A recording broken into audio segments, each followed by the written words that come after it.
ഹൗസേ കുറച്ച് വെള്ളം എടുത്തോണ്ട് തന്നെ മോളെ. അച്ഛാ പഠിക്കാനുണ്ട് അച്ഛാ. കുറച്ച് വെള്ളം അല്ലേ? നാളെയാന്ന് അച്ഛാ പരീക്ഷ.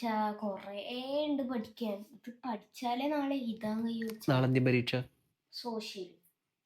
സോഷ്യലാ? നിനക്ക് നാളെ വരുന്നേ 3 ഉത്തരം ഞാൻ പറഞ്ഞുതരാം. എന്നാലോ? ശരിക്കും? ആ. അത് വന്നിട്ടില്ലെങ്കിലോ? വന്നിട്ടില്ലെങ്കിൽ നമ്മൾ എൻ്റെ മീശ പഠിക്കും. ഉറപ്പാ? ആ. ഉറപ്പന്നല്ലോ? ആന്ന്. ഞാൻ എഴുതിയിട്ട് വെക്കാം. വേഗം എടുത്തിട്ട് കേട്ടാ.